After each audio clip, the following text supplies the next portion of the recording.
The side out to use it. Curry, way downtown. Bang! Oh, what a shot from Curry! Rebound bounce. Back out to Allen. His three-pointer. Tie game with 5 seconds remaining. Oh, blocked by James. LeBron James with the rejection. Lillard, long-range three. And it's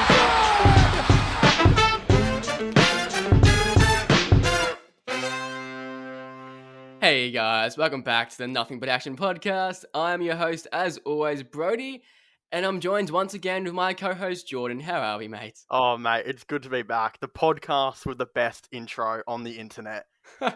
It's awesome, mate. I'm really happy with that intro. Yep. It's unreal. But I say, let's get right into it, because today we're talking about stuff for next season. The NBA predictions for next year. Are you ready, mate? Oh, yeah. I've been waiting for this one. So we've got 3 teams we're going to go over today. I reckon first team we go over with is New York Knicks. My team that I support. So a bit of favoritism, but going to try and be as non-biased as possible. Yeah. Well, come on now. You're a huge New York Knicks fan. I don't think anyone can blame you if there's a little bit of bias going into that, but I think you're a pretty modest person. I think your predictions will be pretty good, but you know what? I guess you can go first. We'll hear them. Just wait till you hear them, mate. Okay. So I reckon one bold prediction I've personally got for a player at New York Knicks, I honestly reckon RJ Barrett might be potentially an all-star next year. And I know that's big. That is huge for a player like RJ Barrett's caliber, especially with players around him like Kemba and Julius this year. But I seriously reckon RJ Barrett can go into next season and average like 20 points per game. Oh, yeah. Sky's the limit for this kid, and the Knicks really went out in the off-season and they brought back players that help RJ Barrett. Like, RJ Barrett's he's a pretty good player, but the thing he's exactly not really most known for is his three-point shooting. So, like, to make up for the lack of three-point shooting, the Knicks legitimately went out, brought back Alec Burks on a $10 million per year deal, which is very tradable if needed, brought in Evan Fournier, great three-point shooter, and that's only going to make RJ Barrett better. So, to answer it, the sky's the limit, and this kid could definitely possibly push to be an all-star this season. And with the additions of Fournier, Burks, they'll all be great and continue to be great for Barrett. I'm just really interested to see how he goes with Kemba Walker, though, because Kemba Walker's been known to be a pretty big shot creator throughout his career. So does Barrett get better with Kemba Walker, or does he remain similar? I reckon Kemba Walker and RJ will play really well together. When we got to the end of the year of Kemba Walker's season in Boston, we saw the chemistry between Fournier and Walker.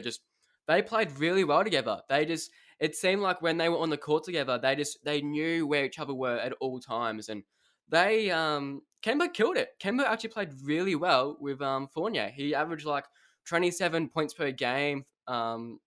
This is in 36 minutes. Yeah. And like 6 assists, but again, this is a small sample size as well, but he's shown he plays really well with Fournier. So I reckon it will be a similar approach with RJ, because RJ can take that step back and just be a shooter now. I think a big thing for RJ was last year. He in his rookie season, he had a big issue with like you said, he couldn't shoot. He only shot like 30% from 3-point, and then his personal coach and him went into the offseason with one goal, and that was to improve his 3-point shot. The next season, 40% from 3-point. That's pretty crazy. And that's the thing he's not known for. Think about that. Yeah. That's pretty good. The other thing that you will have to consider with RJ Barrett is he's having a little bit of a positional change this year, because most years he plays at that genuine wing, shooting guard, small forward. This year, Fournier will be heavily starting at that shooting guard position, which means Barrett will be mostly playing his time at small forward. And again, that's another challenge for him, is guarding small forwards consistently, because he's a pretty big guy, so he can have his fun with shooting guards. They're usually much smaller than him. But now he's going head to head with competition that will be the same height as him, pretty much every single game. And it will be interesting to see how he, moves over to that permanent small forward position, I would think. And clearly the Knicks wouldn't have, they wouldn't have offered Fournier so much money if they didn't think Barrett could do so. So I'm pretty excited to see how he goes there as well. Yeah, well, you're exactly right. I think last year we had Reggie Bullock kind of play the small forward position for us, and he was always guarding their best player every Yep. night. If that's LeBron James, or in the small forward position, shooting guard, he was guarding that player every night. He was guarding Trey Young in the playoffs. I think now that's probably going to be RJ Barrett's role at Yeah. the small forward position. He'll be guarding their best player probably every night, which again, we'll see how that happens, how he works through that for the upcoming season. But he's actually a pretty good defender. He's fast on his feet. He's good. Yeah. And that's all credit to the Knicks as well. They took his development really, really nicely, where they gave him the shooting guard role for the first 2 years, knowing that a player like him might struggle a little bit to guard the small forward, straight away. And then, of course, in the third year now, they've realized that he should be experienced enough to move over. And that's a credit to the Knicks, because a lot of teams don't do that and aren't able to do that. I look at my Cavs for an example. Isaac Okoro, who I would have thought, he probably should have done what Barrett did, start at shooting guard for the first 2 seasons and then move to small forward. But he hasn't. And I think that's only helped Barrett's development even more, though, because he's not only learnt to guard, the small forward here and there, but he's also guarded the, shooting guard position quite a bit as well. And he's also guarded point guards here and there. He could be a potential player in the future that could almost guard 1 through 4. And that's credit to the New York Knicks development. That's really valuable. You don't have many players in the league that can guard 1 to 4, and especially at his age of only being 21 right now. That's honestly, it's incredible. And I think this New York team, I don't know, it's hard to get a grasp on, because they could, if Kemba Walker plays like he did, let's say in Hornets, a few years ago, or if he just plays kind of how he was coming to the end of that Boston that last year, he would be awesome. He could average 22 points per game or 20 points per game. Like, he could honestly be really good, Kemba Walker. And so I just want to say this real quick. Just have a think of how much of a major improvement he is from our last starting point guard. Do you know who our last starting point guard was? Oh, yeah. Alfred Payton. Well, there you go. That's a pretty big improvement, if I'm being completely honest here. But the 2 best Knicks players are also other shot creators in Julius Randle and RJ Barrett. So only time will tell how Kemba Walker, meshes with them, or meshes rather, and if they can actually work together. Because we did see Kemba didn't exactly work that well with Jaylen Brown and Jason Tatum, who are also shot creators. Yeah, no, they did not play well whatsoever. And I think that was quite obvious. But yeah, I just think it'll be a little bit different in New York. It seems like Kemba Walker's coming into Madison Square Garden with a new mindset. Yeah, a mission. Mission to win. All right. Well, what do you have as their projections then? Like with the whole entire New York Knicks teams, their predictions, and how do you think they're going to go? Yeah, so I just think, like, coming into this season, I reckon they'll be really good. I reckon if you look at their schedule for the start of this season, it's not the easiest and it's not the hardest. It's probably mediocre. They could probably start the season with 8 wins, 2 losses, which that's really, really good. Yeah. That might be the first seed in the East if we're thinking about it. It is. I think that would for sure be the first seed for that first 10 games. Do I think they're going to be the first seed? No. Yeah. There's no way. But I think, honestly, you can look at this New York team and say, if everything goes right in their favor, if Kemba kills it, if Fournier, Randall, Barrett, if Obi Toppin starts to do something really good off the bench, you could probably say this team could win 50 games, which is, yeah.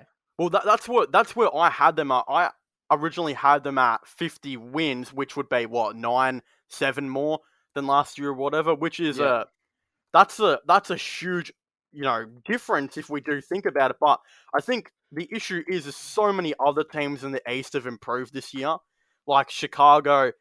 I'd be surprised if Chicago didn't do good. I know people are kind of on their backs and don't don't necessarily think they will be as good as what some other people are saying. And look, they've got a depth issue. We know that. But they will be much improved, whether people like it or not. And the other thing is, as well, the Miami Heat, they're going to be much better this year as well. I mean, they've done heaps. So I think I think they'll for sure win more games, but I think there'll be a differential on how much better they are this year than they are last year. Like, Yeah. there'll be a noticeable difference. So I think I'll probably have them at 45 to 47 games. Yeah. They'll probably win just because the competition will be much harder, and I don't expect them to be, as switched on all the time. So that just kind of means to me that they're still gonna have a good season, and I just think the competition will be much harder. Yeah, see, I personally reckon, again, this is where the bias kind of comes in. I reckon the sky's the limit with this team, and I reckon we Yep. win 50 games. I reckon 50 games and 32 losses. And yeah, that is a big prediction. But when you actually look at this team, they honestly have a lot of potential to be really good. It's a team that they should definitely make it out of the first round. Again, it depends who they're playing, but instead of last year how they lost in the first round to Atlanta, I really think this team should get out the first round. Yeah. Oh well, you'd expect it to, but who will they get? We'll just have to see who they play in the first round. Of course, that will be, I think, the big factor in it, because for all we know, there could be a team seriously good that disappoints this year and maybe becomes a team that is lower in the standings. Like, it's definitely happened before. Miami struggled extremely this year, and they were a team that just made the finals the year before. So I guess it really comes down to who the New York Knicks do play in the playoffs, I guess. But I completely agree with you say. The sky's the limit for this team. They could win 50 games, but I don't think they are expected to. But look, they surprised us last year. Why can't they surprise us again this year? I think from Vegas right now, I think the over and under is 41.5, which Yeah. that just seems very low for me. Oh, they'll get over that. Unless something weird would happen. Like, unless Kemba, sucked that much that he just hurt the team more than he helped them. But I don't think that's going to happen. Yeah, I think we'll be really good, and I think we'll be actually a really exciting team to watch, especially with all our televised games this year. Which I'll tell you, it's a big improvement. We've now got I think 29 televised games for the season, Jeez. which is Fans back at Madison Square as well. it's gonna be a amazing season for New York. Oh, yeah. But now I reckon we move on to the next team we're going to be discussing, and that's the Minnesota Timberwolves. Last season was a bit disappointing, you could say. Only 23 wins, being the 13th seed, and they didn't even get their pick. Well, that's the Timberwolves way. That is the Timberwolves way. How many first round picks has this team not had previously? Didn't they? I can't remember what they did, but wasn't it the early 2000s they had 4 drafts in a row or something without a first round pick? Oh, let's not forget when they trade for Garnett and stuff from Boston, and Boston got all their pick. Oh no, that's Brooklyn Nets. Never mind. Never mind. That's a mistake. Hey, it happens to the best of us, but hey, I wouldn't be surprised. It's probably Timberwolves were probably thinking of doing something just with a different players. They were probably thinking that exact trade. Oh, but yeah. Anyway, this Minnesota. A lot of stuff could happen here. Give me something here, Jordan. What do you think is a bold prediction that might actually happen for Minnesota? What can we kind of expect? A bold prediction. I feel like D'Angelo Russell has kind of fallen off the radar a little bit. If he has an outstanding season like he did in Brooklyn, no one can tell me this team can't push for the playoffs. People forget that he was one of the best point guards in the league that year, and this year he just had so many injuries, and then he sort of didn't really fit with the team at stages. They sort of tried to run him as a shooting guard, similar to how the Warriors were intending to do with Steph Curry, and then they even started Ricky Rubio over him for a lot. So I think now that Rubio's gone and Patrick Beverley's a guard that can guard the two as well. I think D'Angelo Russell will play like 100% of minutes at point guard this year. And with Karl Anthony Towns, I think they'll be if they can both stay healthy, they will be a good team. But the issue is if even one of them gets injured, they're screwed because they've got arguably the worst depth right now in the NBA. I think like they made some moves here and there, which I didn't mind trading away Jarrett Culver and that. It's a bit of a whatever. They brought in Patrick Beverley, who, honestly, if anyone's going to bring Minnesota out of where they are right now, it can be a player like Beverley who has a lot of heart and soul. So he's a depth player. They traded away Ricky Rubio, which was great for D'Angelo Russell, who, again, as I said, I think will be much improved this season. And they brought in Taurean Prince, who, hey, they finally got a forward to come in and, help Karl Anthony Towns, even if it is an inconsistent one like Taurean Prince. But I think they improved slightly.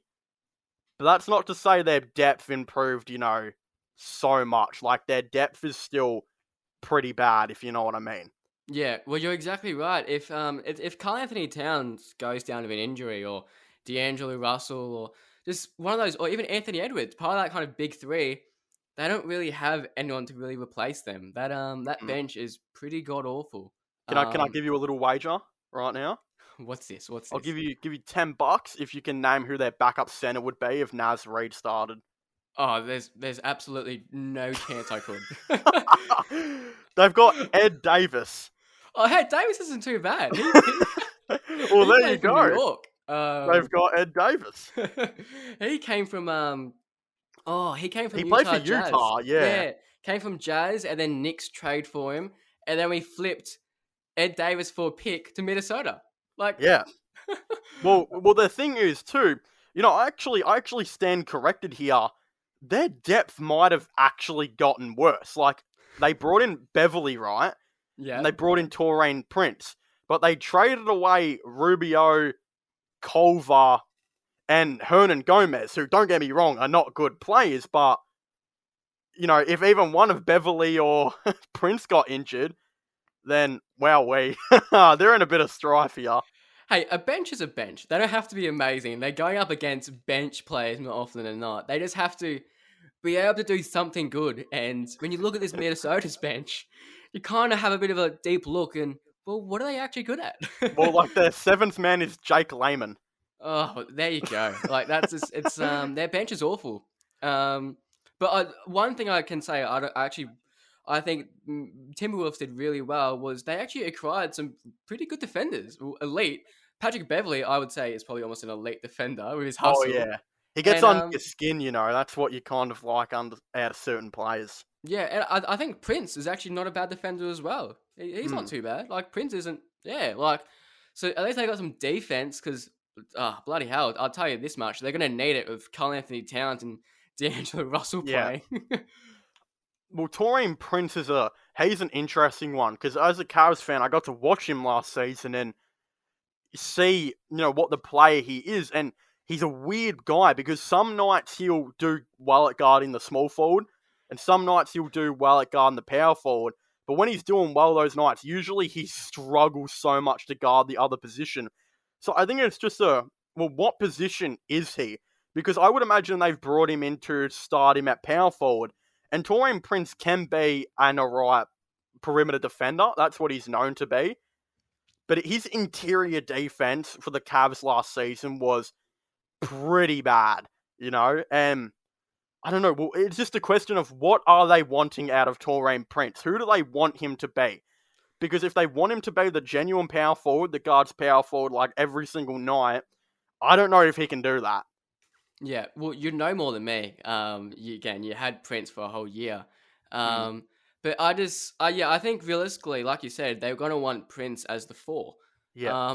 Is he suited for the 4? See, I think he's probably suited more for the 3. But we'll just see, I guess. It's going to be difficult for Minnesota. He's an upgrade over Hernan Gomez. That's a positive right there. Yeah. Hey, Gomez isn't too bad. Yeah, well, he's an offensive player, and that's the last thing they needed out of their power forward position. Yeah, no, you're right. Well, anyway, I just want to quickly go, I just want to go over kind of my bold prediction for this team. I reckon Karl Anthony Towns will have a breakout season. I expect Cat to be an all-star this year. I think Towns is this whole team's cornerstone. I think everyone knows that. And this whole team is trying to do everything they can just to make sure Cat is healthy. Not healthy, sorry, happy. They've done that the whole time. They got D'Angelo Russell in just for Cat.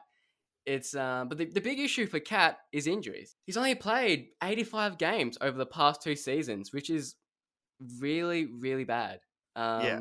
But he's got reasons for that. COVID-19 majorly impacted Cat. He had family members die, including his mother. It was a very tough year for Cat. But that's why I'm expecting a big improvement for Cat next year. He's still a bright young star, and he's only 25 years old still. Yep. Sure is. He could still be a very good player. I think there's one player who I think the Timberwolves have been pushing to sign for quite a while. And, look, they lost their pick, right? That wasn't great by them. But I think this year, if they kind of had one more bad year and brought in a pick and then signed some depth players in free agency, they should be good. But one player who I think should join the Timberwolves, have you heard about the Paul Millsap situation right now? Yes. There's a reason the Paul Millsap is still looking for, a bag from a team. And if you're going to get a lot of money, one team out there that, look, they should have money, right? The Timberwolves should still be able to offer him like a mid-level exception or something of like $7-8 million a year. And that's all he's expecting as well. He's come out and said that. Yeah. And that's better than the minimum, which is what he'd get at another team. Yeah. And would he be perfect for them? Look, I know he's not a good defender, but dude, I think Towns just wants some guy that can do something at power forward. And he'd be nice for them, and he'd improve their bench. Yeah, Millsap would be good. Millsap's actually still, he's a good player still. He would work really well for that team, and hopefully give Minnesota some more wins.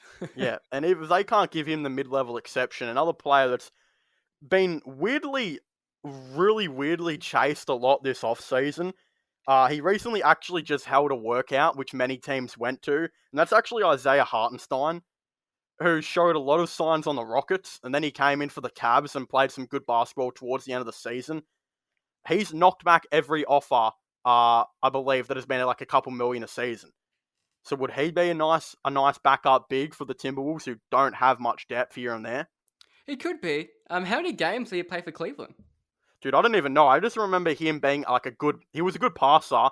Yeah. But I remember watching his highlight tapes for Houston, which I think is what some people remember. He was like that dude that never got minutes, but was actually alright.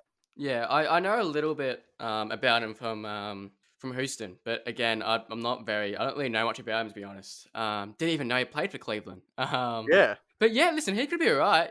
He just needs the minutes, I guess. Yeah, well, he's only 23, and he did this in 18 minutes, right? So his issue is his defense. He's not a good defender.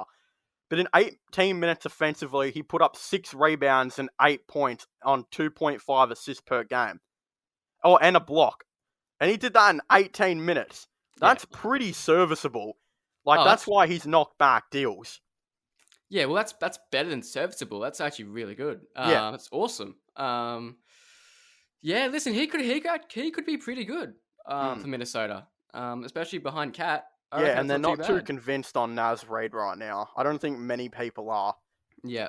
The dude's just, I don't know. What did he started most of the season. What did he even really do? To be given an opportunity like that at 21 years of age, that's something you got to take. Yeah, listen, he didn't do much.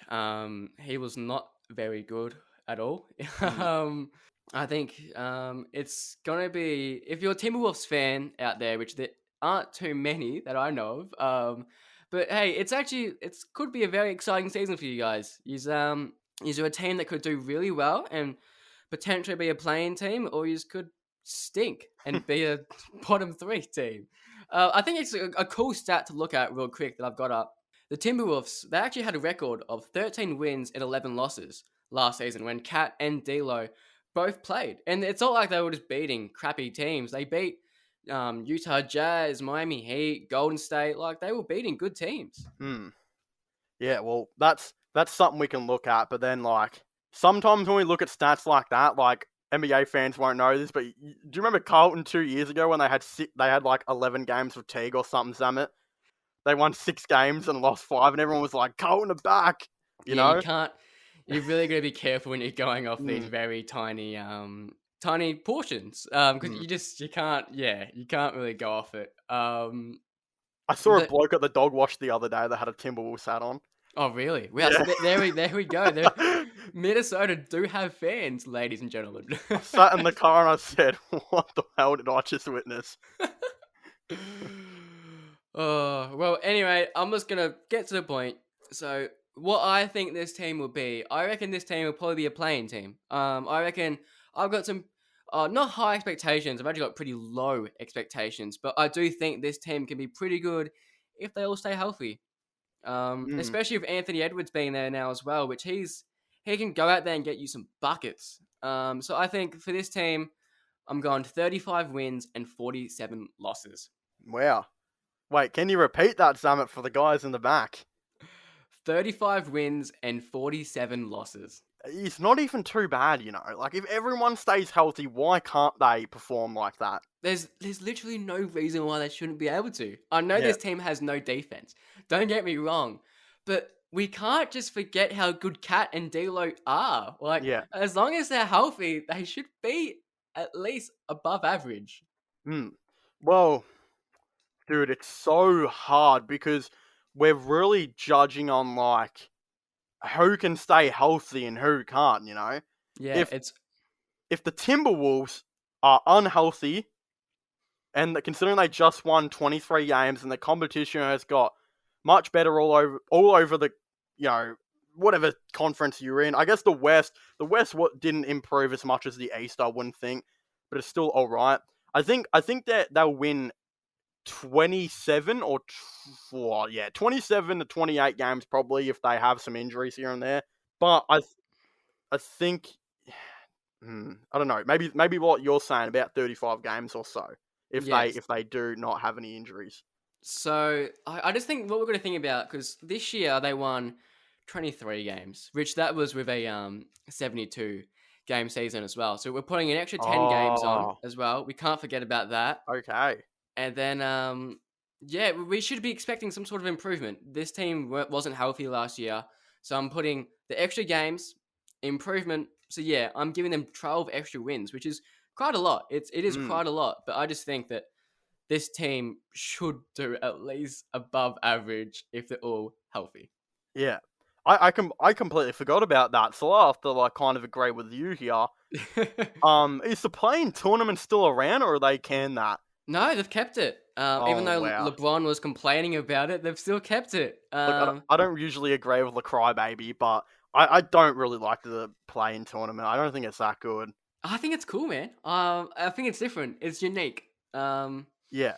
Yeah, but yeah, so yeah, 9th and 10th are technically a playoff team. Well, a play-in Mm. team. Well, I'm Yeah. saying they're better than Oklahoma, right? Oh, for sure. They're better than the Spurs. Yep. They're better than the Rockets. Yep. Ooh. And yeah, that's probably the 3 teams I'll have them being better than is like, I suppose a certainty, and I think the rest of the season will tell me how they go. I expect one team though to be in the 8, you know, the stand on the top 8 of the standings right now in the West. I expect one of them to be terrible. Yeah. Like one's going to be bad. I don't know which one it is, but someone's going to get injured and they're just going to be bad. I have a See, feeling. looking at that top 8 right now, there's 2 teams I think could be really bad next year. Give it to me. No, not going to give it to you. We have to figure it out next time we talk about those teams. Oh man, what? No, I'll say it. So I reckon, I reckon Portland and Oh, yeah. Dallas are not going to be that good next year. Oh, you were And- trying to segue into the next. I was trying, but yeah, we'll talk about Dallas next. But yeah, I just don't have high expectations for Dallas whatsoever. Yeah. Um, Well, if before we Damian do- Lillard sits out the season, he's not going to be. They're not going to be good. Oh, And I think if Ja Morant gets injured, then the Grizzlies are stuffed. yeah. Before we do segue into the next team we're going over, just give me a record real quick. 'Cause I want to, make sure I've got all these records so I can then, when it comes to the next year, I can actually see how right or how wrong we were. Just Okay. wins. Give me a rough wins. Of the Timberwolves? Yeah, Timberwolves. Jeez. We'll go 33. 33. Okay, Yeah. locked in. Alright. So Dallas now. So Dallas, they went to 7 games against Clippers. There was no help for Kristaps, but hey, they did all right last year. They got 42 wins and they were the 5th seed. Yeah. Well, I don't know, dude. How is Kristaps? Is he going to be good next year? That's another question we got to know. Is he going to get better, or is he just going to be some 7'3" bloke that shoots threes, Yeah, so I've got to say it before I discuss Dallas further. I'm not a fan of Kristaps. I think he's a very lazy player. He's bit of a sook. Again, he came from New York, so there's a bit of a reason. But I also know a lot about Kristaps. He, I think he is gonna be crap next year. I reckon he's gonna stink it up. It's just weird because when he played for New York, he was known as this really good defender. He would getting 3 blocks a game, and then Rim in that protector, shot yeah, blocker. and in that playoff series, defense was just not seen by Kristaps. He was It not a good left the defender. chat. Yeah, he was not a good defender at all. Yeah. You're not wrong. Dude. I don't know, man. What makes Dallas such a good team, right? And you ask yourself that, and it's Luka, yeah? It's a one-man team. Yeah, and then did they get him some more help in terms of some, a big time scorer? Not really, but they brought back Tim Hardaway and they brought in some role players like Reggie Bullock, while also kind of maintaining players like Finney Smith, who they didn't trade away, who are also good 3-point shooters. So they've kind of got 3-point shooters and perimeter defenders on the team, but what the next step is clearly to bring in a star, and I think they've got to do that this free agency. Well, yeah. Well, like you said, they did. They re-signed their players and they brought in a couple of good players. Reggie Bullock was actually a really good pickup. Yeah. But yeah, they're definitely missing that star player. They need a player to kind of just give Luka a bit of relief. Someone that can actually help Doncic, because Kristaps is not the second man for that team. He's a fiddle for Luka. He's nothing. Kristaps. He's not going to help Luka, and they need someone to help Luka. That's why they were going after Kyle Lowry. They were going after these star players. I think they need a small forward, because Luka's established himself to be a combo guard. He can play point guard, he can play shooting guard, he guards both of them. His defense can be a bit spotty here and there, and sometimes just doesn't try. But then when he tries, for the most part, he can be an alright defender. But he needs to. Also, another critique though with Luka is, do you remember at the end of the playoffs when there were videos actually shown of him having open 3-point shooters, and it was a couple of them were like Kristaps and that, and he didn't pass them the ball because he had lost all confidence in him. I think there was in that Mavericks team. I think there was clearly some chemistry issues, especially regarding Luka and Porzingis. Like you said, there's that whole kind of playoffs against Clippers. You could kind of tell that Luka just wasn't getting along with Kristaps, and he didn't want to give Kristaps the ball in the paint. He didn't want to give Kristaps the ball when he was wide open in the corner. He honestly just wanted the ball to himself and to take over, which he was doing for the most part. But when it gets later in those 7-game series, you need to rely on your teammates, and Luka wasn't doing that. He lost trust in his players, and he lost trust nearly in his coach, which is, I think, another reason Rick Carlisle kind of left, is because I reckon Rick Carlisle low-key sees that Dallas, is there an opening for them to be potentially bad here? There is. What happens? With Kristaps especially, dude, Kristaps made it very clear that he did not like the treatment from Dallas. And Luka made it pretty clear he was not happy with some of his teammates. And I think some of the guys they actually, a dude like Reggie Bullock, that was a good addition. But my maturity levels Luka's maturity levels rather are questioned by me, because what happens if Bullock has a couple of crappy games? does Luka just lose faith in him and not pass him the ball like he did with Kristaps, or what does he do? And how is Jason Kidd going to handle that? Yeah, see, well, that's awesome thing to talk about, actually, that you brought that up. Jason Kidd.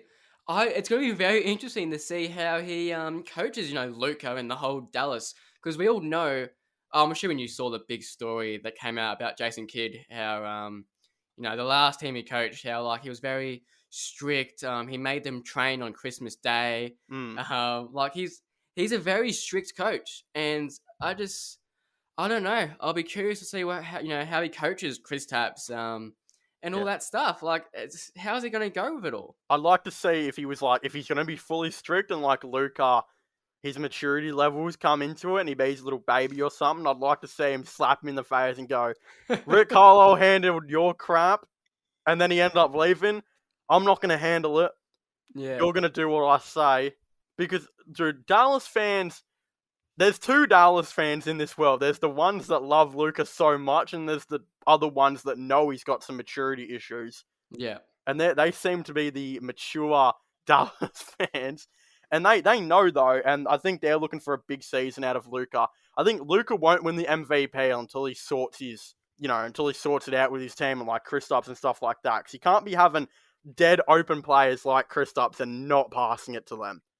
yeah. And that's why I reckon Jason Kidd, like, if Luka keeps this up, Kidd's going to get mad real quick, and it's not going to be good for Luka. He'll just take it out on Luka. And I think, honestly, I know this is a bold kind of prediction, Jason Kidd could single-handedly ruin this whole team. Mm. I know that's a big thing to say for a coach, but it's just like it's a new strict coach. on Luka, maybe, or Yeah, like he's a very strict coach, and if things don't go his way, you'll know it.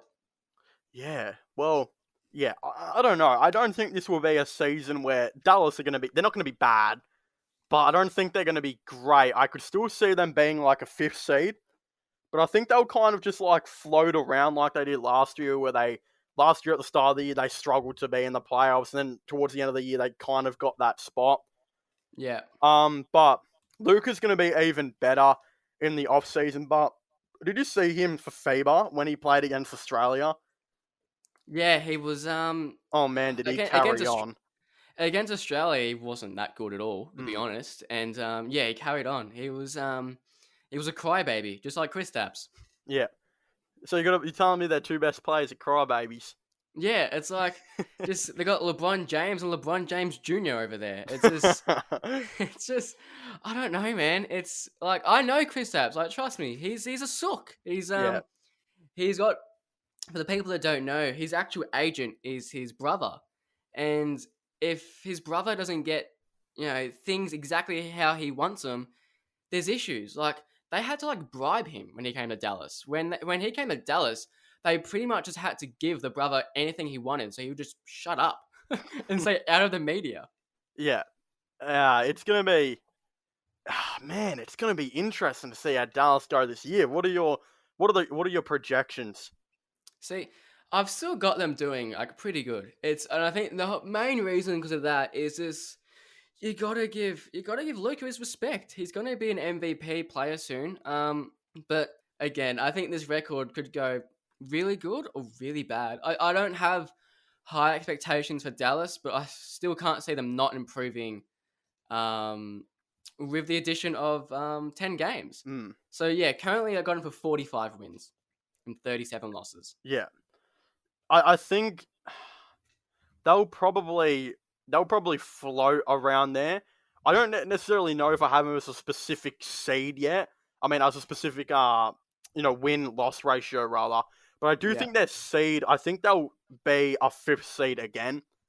And then I think it will be 44 wins or so they'll get this season. 44, 45, I think, because dude, Luka's too good to be on a bad team. I don't care if he's not passing to his team and whatnot.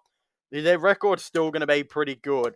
But then when it comes to the playoffs, that record will mean nothing if Luka's not passing it to his teammates, Yeah. Oh, well, Luka is a generational talent. Like, this kid is seriously unreal. He's very far from his peak still, and again, I love to bring up age because age is always a big thing. He's only 22 years old. That's crazy.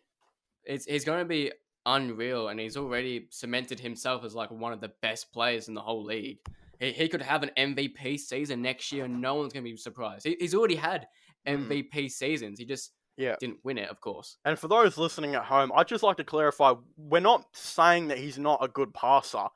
Like, this dude still averages like 10 assists. Please don't confuse that. We're saying that he is deliberately not passing it to certain players, which is you can't really argue with that because there are so many clips of, Kristaps, among others, being left open. But the thing is, when this dude does trust players, like, look at Finney Smith, man, Luka gets a couple of assists to players like Finney Smith alone every game. And with Reggie Bullock added to that, if he can, get some confidence in Reggie Bullock, then they're going to be great together. But if he's not, I don't want to have another, a repeat of what happened with Kristaps or something like that, where if he has a couple of bad games, Luka just doesn't pass to him. So yeah, we're not saying he's a bad passer. We're just saying that there are players which he just refuses to pass it to when they're not playing that great. Yeah, exactly. We're not calling him a bad passer. Let's not forget this man was getting triple doubles like every so often in every game. So he's shown he's an awesome passer. It's just when you're singling out players like Kristaps and not purposely not passing the ball when he's wide open, there's issues there. There's chemistry issues. You're exactly right. So it'll be interesting to see how Dallas go, but I think we can agree it'll probably be around like a 5th seed, right? Yeah, I think that's realistic for Dallas. Yeah. Well, anyway, I think it's time to wrap it up. Got everything out that you wanted to say, Jordan? Yeah, that's about it. Anyway, thanks for listening, everyone. Don't forget to leave us a rating on iTunes or review if you haven't already. We always appreciate it, as always. Make sure to follow us on Facebook to know when we are dropping our next episode. That is at Nothing But Action. Thank you for listening, everyone.